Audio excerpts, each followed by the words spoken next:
యేసురాజే సృష్టికర్తయని, యేసునాథుడే సర్వభౌముడని,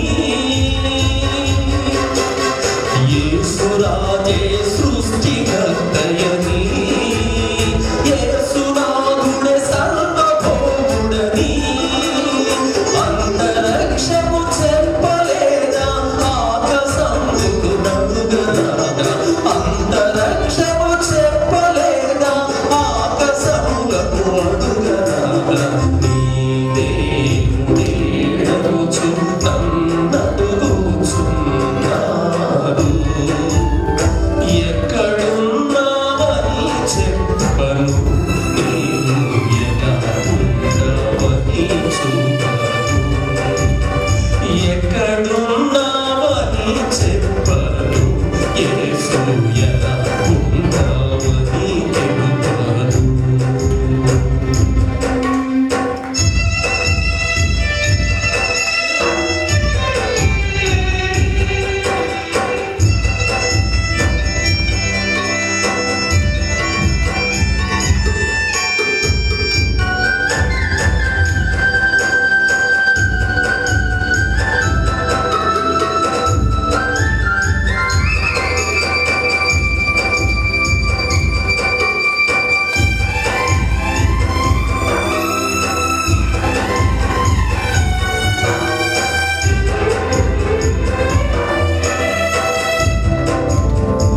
నక్షత్రములను నడుగరాదా సాక్షులవి అవి చెప్పలేదా,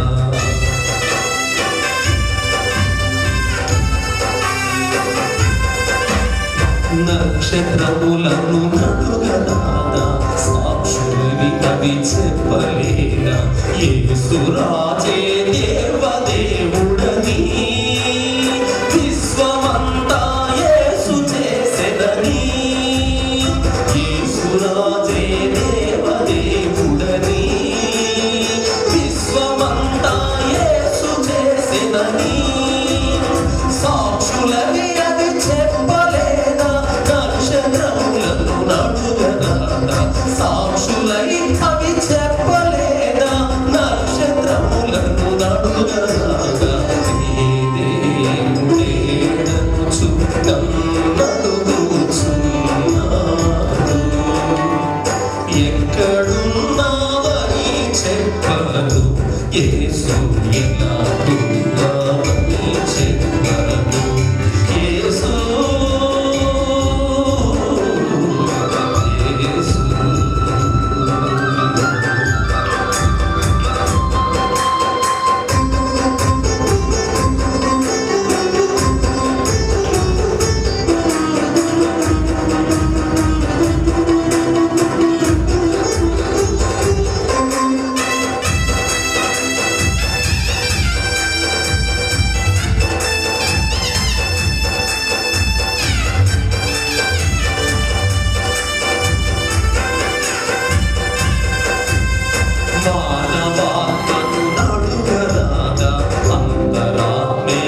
చాలునయా చాలునయా నీ కృప నాకు చాలునయా నీ కృప నాకు చాలునయా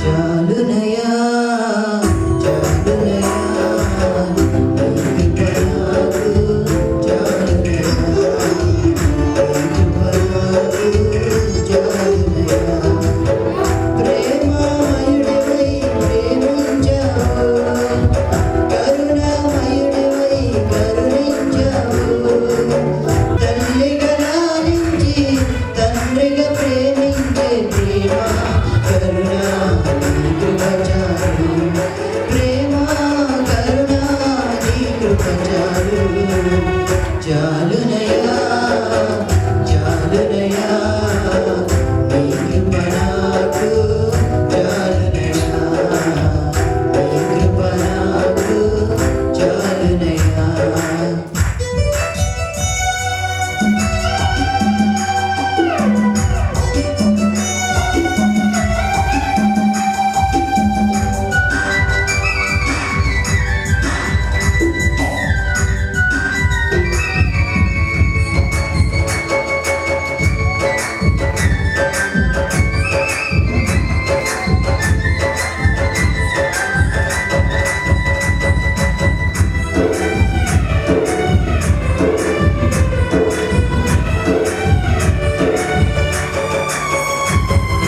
చిగటగల ఊపిలో పడి ఉండగా అడుగులు స్థిరపరచి నిలిపితివయ్యా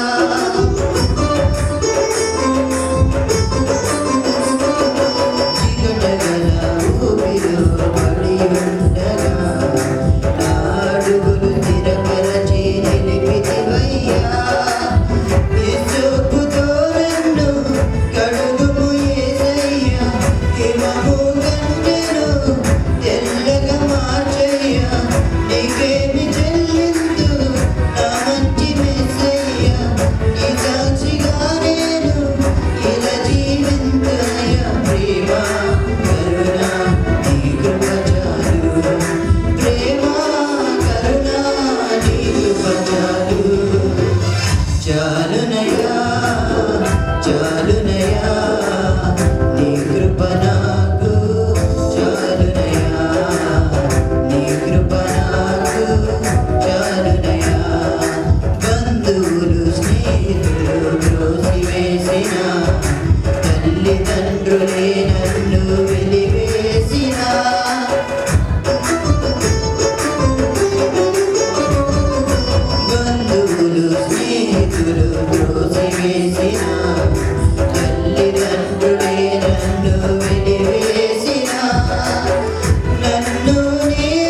స్తుతించి కీర్తించి గణపరతును నా యేసయ్యా నీవే నా ఆరాధన యేసయ్యా నీవే నా స్తుతిపాత్రుడా నా యేసయ్యా నీవే నా ఆత్మలు ఆనందమయ్యా నీవే నా జీవిత మకరందమయ్యా స్తుతించి కీర్తించి గణపరతును నా యేసయ్యా స్తుతించి కీర్తించి గణపరతును నా యేసయ్యా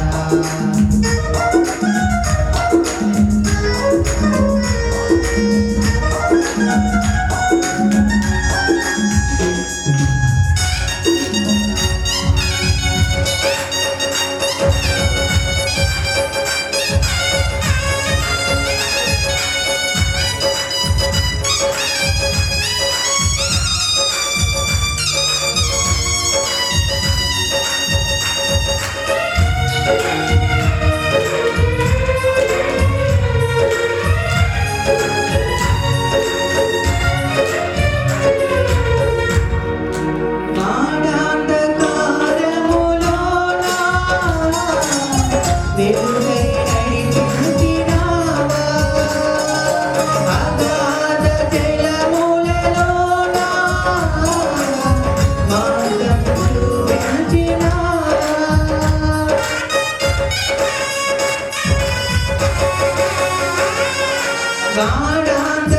గాఢాంధకారములోన వెలుగై నడిపించినావా అగాధ జలములలోన మార్గం చూపించినావా అనుదినము మన్నాను పంపి ప్రజలను పోషించినావా అనుదినము మన్నాను పంపి ప్రజలను పోషించినావా నీ ప్రజలను పోషించినావా స్తుతించి కీర్తించి గణపరతును నా యేసయ్యా స్తుతించి కీర్తించి గణపరతును నా యేసయ్యా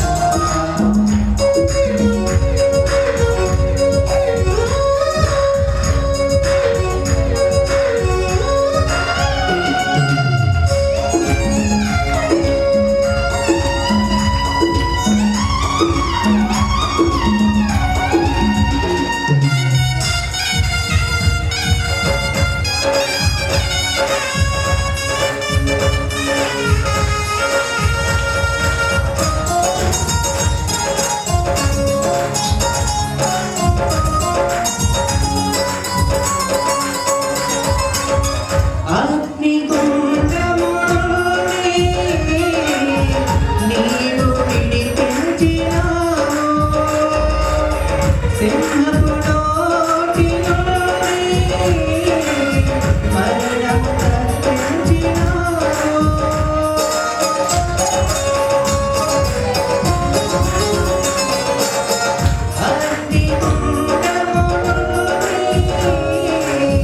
నీవు విడిపించినావు సింహపు నోటి నుండి మరణము తప్పించినావు ప్రజలను నీవు తోడుగా ఉండి ప్రజలను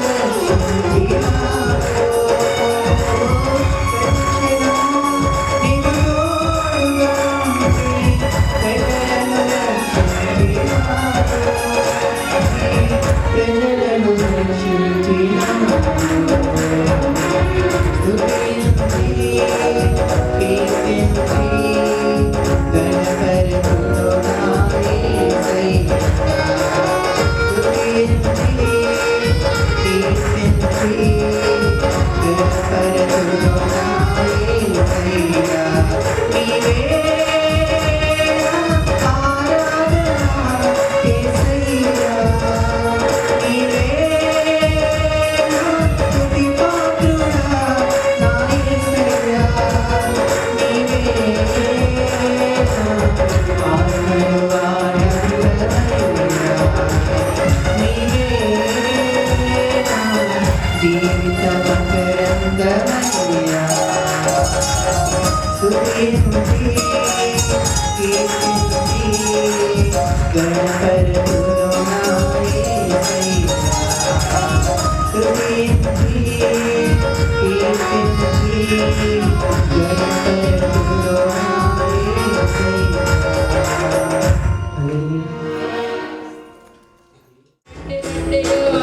వచ్చింది సువాసన మాకు వెలిపింది కాలం వెలిసింది అన్నింటిలో ధరణి మురిసింది ఊహ వచ్చింది సువాసన మాకు వెలిపింది రాజులకు రాజు పుట్టాడని యూదుల రాజు ఉదయించాడని రాజులకు రాజు పుట్టాడని యూదుల రాజు ఉదయించాడని తార వెలిసింది అన్నిటిలో ధరణి మురిసింది ఊహ వచ్చింది సువాసన మాకు వెలిపింది. మా పిల్లలందరూ కూడా నీ మందిరంలో ఇలాగా నిన్ను గూర్చి కనపరుస్తూ పాటలు పాడుతూ పాటలకి డ్యాన్స్ వేస్తూ నిన్ను స్తుతించే భాగ్యం మాకు ఆ ధన్యత ఇవ్వండి తండ్రి. మరి ఈ సంవత్సరం ఈ క్రిస్మస్ మేము చూస్తాం అనుకోలేదు నాయన. అంతేకాదు క్రిస్మస్ ఆరాధనలో పాలిభాగస్థలం అవుతాను కూడా అనుకోలేదు. కానీ నీ మహాకృప మమ్మల్ని రాత్రి ఇక్కడికి తీసుకొచ్చిందయ్యా. మా ఇంటి ముందు వారు లేకపోయినా, మా ఇంటి వెనక వారు లేకపోయినా, మా కళ్ళ ముందు ఎంతో మంది చనిపోతున్నా మాలో ఏదో ఒక తెలియని భయం వెంటాడింది నాయన. కానీ నీవెందుకో ఈ సంవత్సరం కూడా నీ పుట్టినరోజు వేడుకలో పాలు పొందే కృప మాకు ఇచ్చావు. అది మా బలం కాదు, మా శక్తి అంతకన్నా కాదు, కేవలం నీ కృప అని మేము చెప్పగలం దేవా. మరి రాత్రి కూడి వచ్చిన నీ పిల్లలందరిని బట్టి నీకు స్తోత్రాలు. ఎవరెవరైతే నీ మందిరానికి వచ్చి ఈ రాత్రి నిన్ను గనపరచడానికి వచ్చి ఉన్నారు వారందరి మిమ్మల్ని ఆ హస్తాలతో వారిని కాపాడండి తండ్రి. నీ దీన సేవకుడుగా నన్ను కూడా బలపరచండి అయ్యా. మరి ఇక్కడ కూర్చున్న మేము ఏదో వేడుకలు చూడడానికి రాలేదు, ఏదో పక్కవారితో మాట్లాడడానికి రాలేదు, ఏదో కౌరులు చెప్పుకోవడానికి రాలేదయ్యా. ఈ రాత్రి నిద్రలు మానుకొని పనులు మానుకొని నీ సన్నిధికి వచ్చిన నీ పిల్లలు నాయన నీ శ్రేష్టమైన ఆరాధనతో నిన్ను కనపరచడానికి వచ్చాను ప్రభువా. నీ కృప మాకు అనుగ్రహించి మహిమ పొందమని యేసు క్రీస్తు వారి శ్రేష్టమైన నామములో ప్రార్థించి వేడుకుంటున్నాము తండ్రి. ఆమేన్. హల్లెలూయా. చిత్తముందర హల్లెలూయా. మంచిదండి. కూడి వచ్చిన మీ అందరికీ, ఈ క్రిస్మస్ ఆరాధనకి వచ్చిన మీ అందరికీ కూడా మా కుటుంబ పక్షంగా మీ అందరికీ నా వందనాలు తెలియజేస్తున్నాను. అందరూ చెప్తామంటే ఆమేన్. హల్లెలూయా. మంచిది ప్రియుల, కొద్ది నిమిషాలు దేవుని వర్తమానం మనం విందాం. ఈ రాత్రి ఒక చిన్న మాట 20 నిమిషాల వాక్యం చెప్పి మనం అందరం క్యాండిల్ సర్వీస్ చేసుకుని ఆరాధన చేసుకుని దేవుడిని మహిమపరుచుకుందాం. మనందరికీ తెలుసు, మనం యేసు ప్రభు వారిని తెలుసుకున్న నాటి నుండి ఈ క్రిస్మస్ వాక్యాలు మనం వింటూనే వస్తున్నాం. ఆమేన్. హల్లెలూయా. ఎవరి జ్ఞానులు అంటే తెలియని వాళ్ళు ఎవరు ఉన్నారా మీలో? జ్ఞానులు అంటే మనకి తెలుసు. గొర్రెల కాపర్లు అంటే తెలియని వాళ్ళు ఉన్నారా? తెలుసు. ఎవరి దేవదూతలు తెలియని వాళ్ళు ఎవరు ఉన్నారా? తెలుసు. ఏ రోజు రాజు తెలియనట్టు వాళ్ళు ఉన్నారా? తెలుసు. నక్షత్రం అంటే తెలీదా? అన్నీ తెలుసు. అంటే మనము ఏనాడైతే యేసు ప్రభువుని నమ్ముకుని ప్రభువులోకి వచ్చామో ఏమంటే అప్పటి నుంచి కూడా ప్రతి క్రిస్మస్ ఆరాధనకి ఏమంటే వీళ్ళ కోసం మనం బాగా వింటూనే వచ్చాం. మీకు మైక్ ఇస్తే క్రిస్మస్ వాక్యాన్ని చక్కగా మీరు చెప్పేస్తారు. అంటే రిఫరెన్స్లు మీరు చెప్పకపోయినా ఆ కథ అంతా కూడా చక్కగా పూలమాల అల్లినట్లుగా మీరు చెప్పేయగలరు. ఎందుకంటే మనం చాలాసార్లు దీన్ని విన్నాం కనుక పెద్ద విచిత్రం కాదు. కానీ ఈరోజు ఒక ప్రత్యేకమైన విషయం కోసం మీకు చెప్తాను, వినండి.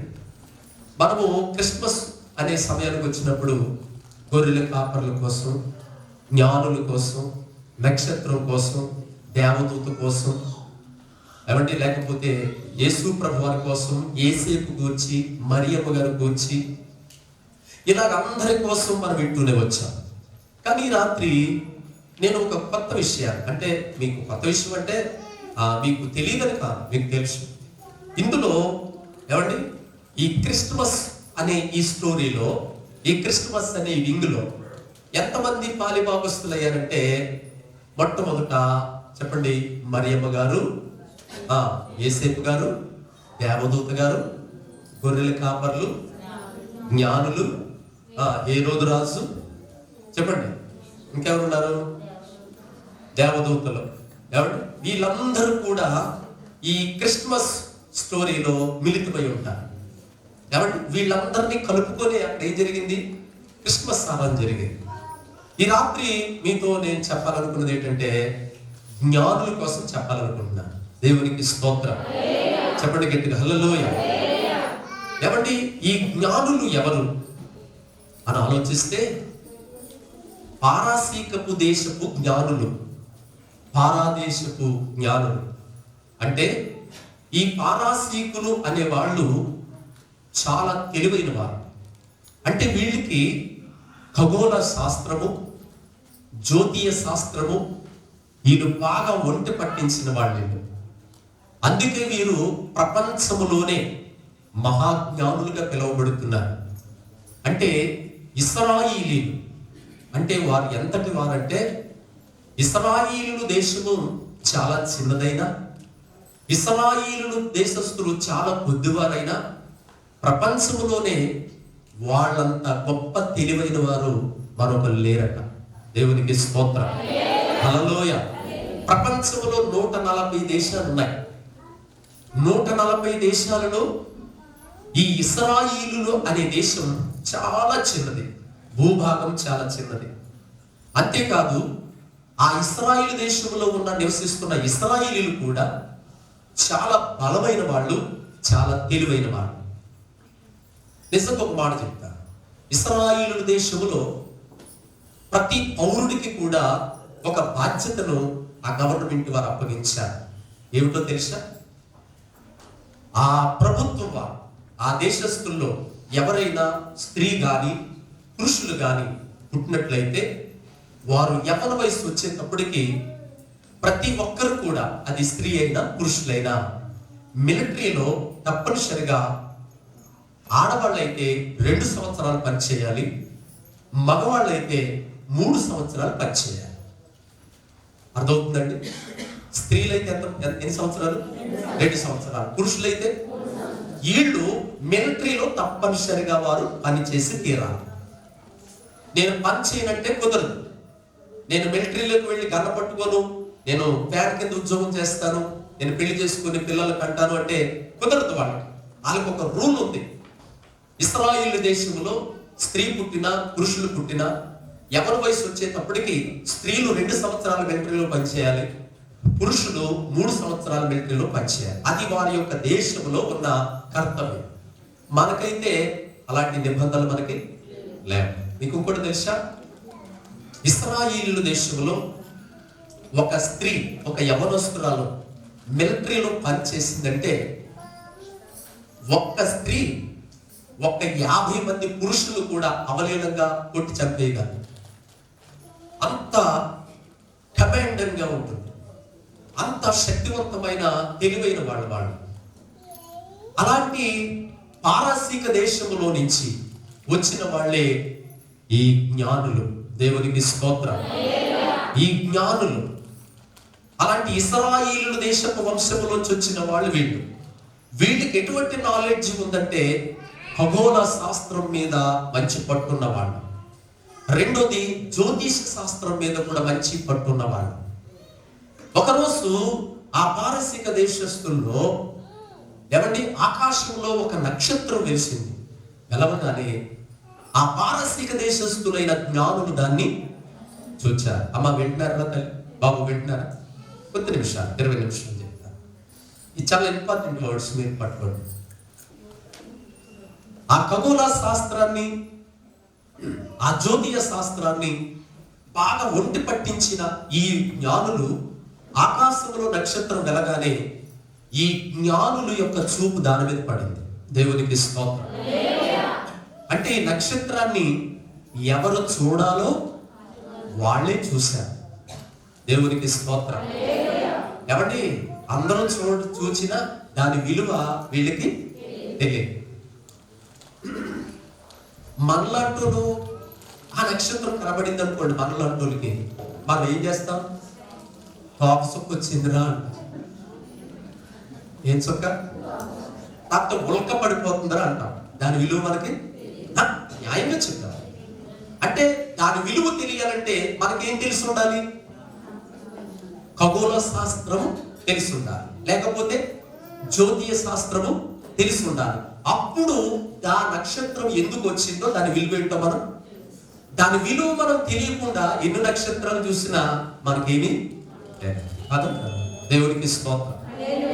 అంటే ఎవరు చూడాలో వాళ్ళే చూడాలి. జాగ్రత్తగా. అంటే దానికోసం ఒక చిన్న ఉపమానం చెప్తాను. ఒక మటన్ షాప్ లో పనిచేస్తున్నాడు ఒక ఆయన. చెప్పండి ఎవరు? బాబు వినండి, ఆలోచి. మటన్ షాప్ లో అంటే మాంసం కొడతాడు అతను. బాగా మాంసం కొట్టి అందరికి కూడా మార్కెట్లో అమ్ముతుంటాడు. ఒకరోజు అతనికి యవ్వన వయసు వచ్చింది. తండ్రి అనుకున్నాడట, నా కొడుక్కి పెళ్లి చేయాలి అని ఒక ఆడపిల్ల దగ్గరికి కుర్రోడు తీసుకుని వెళ్ళాడు. అంటే పెళ్లి చూపులకు వెళ్ళాడు. పిల్లలు కూర్చోబెట్టారు, కుర్రోడిని కూర్చోబెట్టారు. పెళ్లి చూపులు జరుగుతాయి కదా. అప్పుడు పిల్లల తల దించుకొని ఉన్నాడు. వినండి జాగ్రత్తగా. తండ్రి అన్నాడంటే కుర్రోడు, రే జాగ్రత్తగా చూడు అమ్మాయిని, మళ్ళీ ఇంటికి వెళ్ళిన తర్వాత నేను సరిగ్గా చూడలేదు అని అంటావేమో, అమ్మాయి కాస్త నువ్వు తలపైకి ఎత్తమ్మా అన్నాడంట. వెంటనే పాప సిగ్గుతోటి అమ్మాయి తలపైకి ఎత్తి, చూడమ్మా సరిగా మా అబ్బాయిది అన్నాడు. ఇద్దరు చూసుకున్నారు, ఇద్దరు చూసుకున్నారు. అప్పుడు తండ్రి కొడుకుని అడుగుతున్నాడంట, రే అమ్మాయిని బాగా చూసావా? చూసానన్నా. మరి ఏంటి, ఎలాగుంది అన్నాడంట. మరి ఇతనికి మాంసం కొట్టి అలవాటు కదా, ఎలాగుందని అన్నాడంట. పోతే 40 కేజీలు దిగిపోద్దు డాడీ అన్నాడు. చెప్పండి ఏంటి పోతే అంటే వీడికి మనసంతా, అంటే అమ్మాయిని చూడటం కూడా ఇది లెక్కెడతాడు. అంటే వీడు మాంసం కేజీ లెక్క. అంటే అమ్మాయిని చూడటం వీడికి, అదే అమ్మాయిని ఒక కవి ముందు కూర్చోబెట్టాడు అనుకోండి, ఒక కవి చూసాడు అనుకోండి, అతను అమ్మాయి యొక్క అందాన్ని వర్ణిస్తాడు.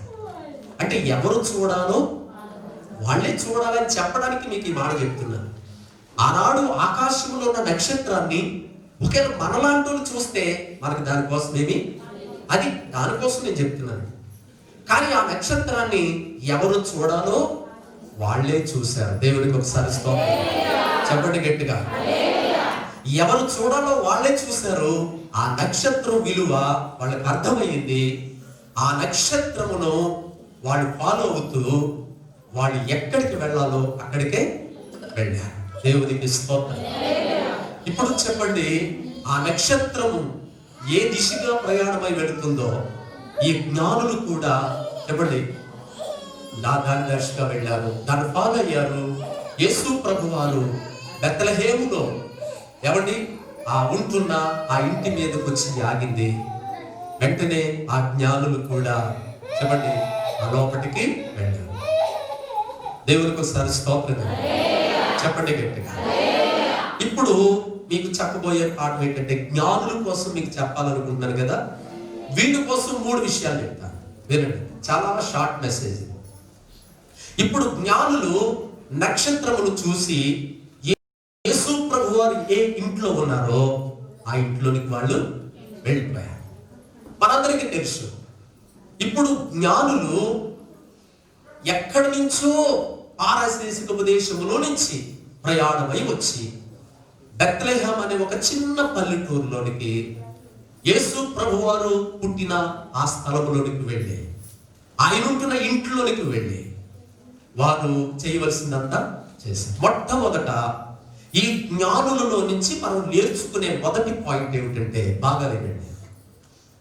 ఈ జ్ఞానుల కోసం మనం నేర్చుకునే విషయం, మొట్టమొదటి విషయం ఏంటంటే, వారు యేసు ప్రభును చూడడానికి, యేసు ప్రభు వారి దగ్గరికి రావటానికి వాళ్ళు మొట్టమొదటిగా చేసిన పాయింట్ ఏమిటంటే, మొదటిగా వారు ఏ దేశపు సంబంధీలో, వారు ఏ దేశంలో పుట్టారో, ఏ దేశంలో పౌరసత్వాన్ని కలిగి ఉన్నారో యేసు ప్రభువుని చూడటానికి నెంబర్ 1 వారి దేశాన్ని విడిచిపెట్టారు. దేవునికి స్తోత్రం చెప్పండి. ఏం చేశారు? వారు పుట్టిన దేశాన్ని, వారు పెరిగిన దేశాన్ని, వారికున్న పౌరసత్వపు దేశాన్ని యేసు ప్రభు వారి దగ్గరికి రావటం కోసం వారి దేశాన్ని ఏం చేశారంటే విడిచిపెట్టారు. దేవునికి స్తోత్రం.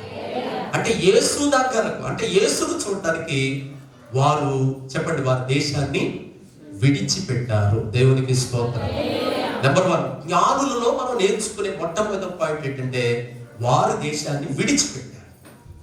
అవును, మనం కాస్త దీన్ని ఆత్మీయంగా అర్థం చేసుకుంటే మనం కూడా ఈరోజు యేసు ప్రభు వారి దగ్గరకు వచ్చాం, యేసు ప్రభుతో ఉన్నాం, యేసు ప్రభులో జీవిస్తున్నాం. అయితే జ్ఞానులు ఏదైతే విడిచిపెట్టారో మనం కూడా ఈ భూ సంబంధమైనవి కొన్ని విడిచిపెట్టవలసినవి ఉన్నాయి. దేవునికి స్తోత్రం. చెప్పండి అందరూ హల్లెలూయా. ఏమంటే అది ఏం విడిచిపెట్టాలండి పాస్టర్ గారు అని మీరు నా నోట్లో ఏ మాట వస్తుందో మీరు ఎదురు చూస్తున్నారు. యేసు ప్రభు వారు సర్వశక్తి కలిగిన దేవుడు, ఆయన సర్వోన్నతుడైన దేవుడు, ఆయన భూమి ఆకాశములకు సృష్టికర్త అయిన దేవుడు.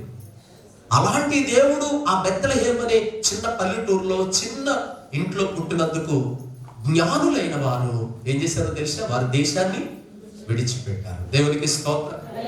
నిజంగా జ్ఞానులు అంటున్నారు కదా. ఎవరి క్రిస్మస్ సందర్భంలో 3 కీలకమైన వ్యక్తులు ఉన్నారు. బాగా లేదు, ఈ జ్ఞానులు విడిచిపెట్టారు వారి దేశాన్ని, వారి స్వదేశాన్ని విడిచిపెట్టారు. ఈరోజు ఇక్కడ కూర్చుని మాటలు వింటున్న మనలో కూడా మనము కూడా కొన్ని విడిచిపెట్టవలసినవి ఉన్నాయా లేదా? స్తోత్రం చెప్పండి. అది కోపము కావచ్చు, కక్షలు కావచ్చు, అసూయలు కావచ్చు, ద్వేషములు కావచ్చు, ఈర్ష్యలు కావచ్చు, లేకపోతే మరొకటి దేవునికి వ్యతిరేకముగా నీ హృదయములో ఏదైతే ఉందో దాన్ని ఈ క్రిస్మస్ దినాన్ని ఏం చేయాలో తెలుసా? విడిచిపెట్టాలి. ఎవరో చెప్పట్లా, వేసుకోలేదు కదా ఈ మాట. చేతులు పైకి ఎత్తాను. స్తోత్రం. జ్ఞానులు ఏమి విడిచిపెట్టారు? స్తోత్రం చెప్పండి. ఏమి విడిచిపెట్టారు? వారి స్వదేశాన్ని, వారు పుట్టిన ఊరిని విడిచిపెట్టి ఎక్కడికి వచ్చారు? అంటే జ్ఞానుల కోసం మనం నేర్చుకునే పాఠంలో మొట్టమొదటి విషయం ఏంటంటే విడిచిపెట్టుట. ఈరోజు ఈ క్రిస్మస్ సందర్భంలో దేవునికి ఇష్టం లేనిది ఏదైతే మనలో ఉందో దాన్ని ఏం చేయాలి మనం? చెప్పండి. జ్ఞానులు విడిచిపెట్టారు, ఎందుకంటే వారు జ్ఞానులు గనక. స్తోత్రం. మనం కూడా దేవుడికి ఇష్టం లేనిది ఏదైతే కోపం అనేది, కోపం అంటే దేవుడికి ఇష్టమా? మాట్లాడరు. కక్షలు అంటే దేవుడికి ఇష్టమా? అసూయ అంటే దేవుడికి ఇష్టమా? కొంతమంది కోపం ఎక్కువ ఉంటుంది. ఏనండి, కోపం ఎక్కువ, ఉత్తినే కోపం వచ్చేస్తుంది. ఎవడు ముక్కు మీద ఉంటుంది అంటారు కోపం. ఏమండి, కోపం అనేది తన కోపమే తనకి అంటారు, కానీ మనం కోపడతాం. ఏమంటే అసలు క్రీస్తుని నమ్ముకున్న కాడి నుంచి నేను ఒక్కసారి కూడా కోపడలేదన్న వాళ్ళు చేయలేదు కదా. స్తోత్రం చెప్పండి. కోపం ఉందా? ఏం చేయలేదు ఈ సంవత్సరంలో మనం విడిచిపెట్టేద్దాం. స్తోత్రం. అసూయ చెప్పండి. ఏంటండి అసూయ? అసూయ అంటే ఏమైనా తెలుసా మీకు? మాట్లాడండి. అసూయ అనే వాళ్ళు ఎవరైనా మీ ఇంటి పక్కన ఉన్నారు? ఎవరైనా? స్తోత్రం చెప్పండి. అంటే మీకు అర్థం అవ్వటానికి ఒక మాట చెప్తాను. మనం ఒక చక్కగా బట్టలు వేసుకున్నాం అనుకోండి, కొంతమంది ఏం చేస్తారు? మాట్లాడండి, నవ్వుతారు, ఇష్టపడరు. మనం చక్కగా ఏదైనా బంగారం ఆభరణం వేసుకున్నాం అనుకోండి, ఇష్టపడరు. కొంతమంది ఎవరైనా ఇష్టమైన బట్టలు వేసుకుంటే నేను అలాంటి ఎప్పుడు కొనేలా అని చూస్తాను. స్తోత్రం. అవసరమైతే మనం ఆపుకోలేక, ఆంటీ గారు ఈ చీర ఎక్కడ కొన్నారు, ఏ షాప్లో కొన్నారని కూడా అడిగేసి తెలిసేసుకుంటాం మనం. అలాంటి వాళ్ళు ఉన్నారు లేదు, అలా తప్పేమి లేదండి. కానీ నువ్వు వాళ్ళకున్నప్పుడు నువ్వు కొనుక్కోవడంలో తప్పులేదు. కానీ బాబోయ్ వాళ్ళు వేసేసుకుంటున్నారు, వాళ్ళు కొనేసుకుంటున్నారు, లేదనుకుని తినేస్తున్నారు అని అసూయ మాత్రం మనకి వద్దు.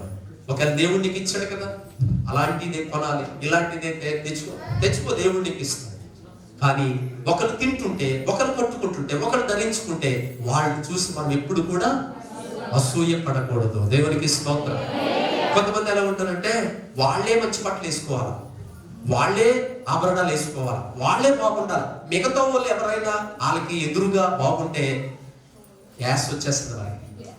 హెచ్పి గ్యాస్, ఇండియన్ గ్యాస్ తామని పేలిపోతారు అంతే. స్తోత్రం చెప్పండి. తప్పనిసరిగా ఇలాంటి గ్యాస్ కి సంబంధించిన అసూయ ఏమైనా ఉంటే దాన్ని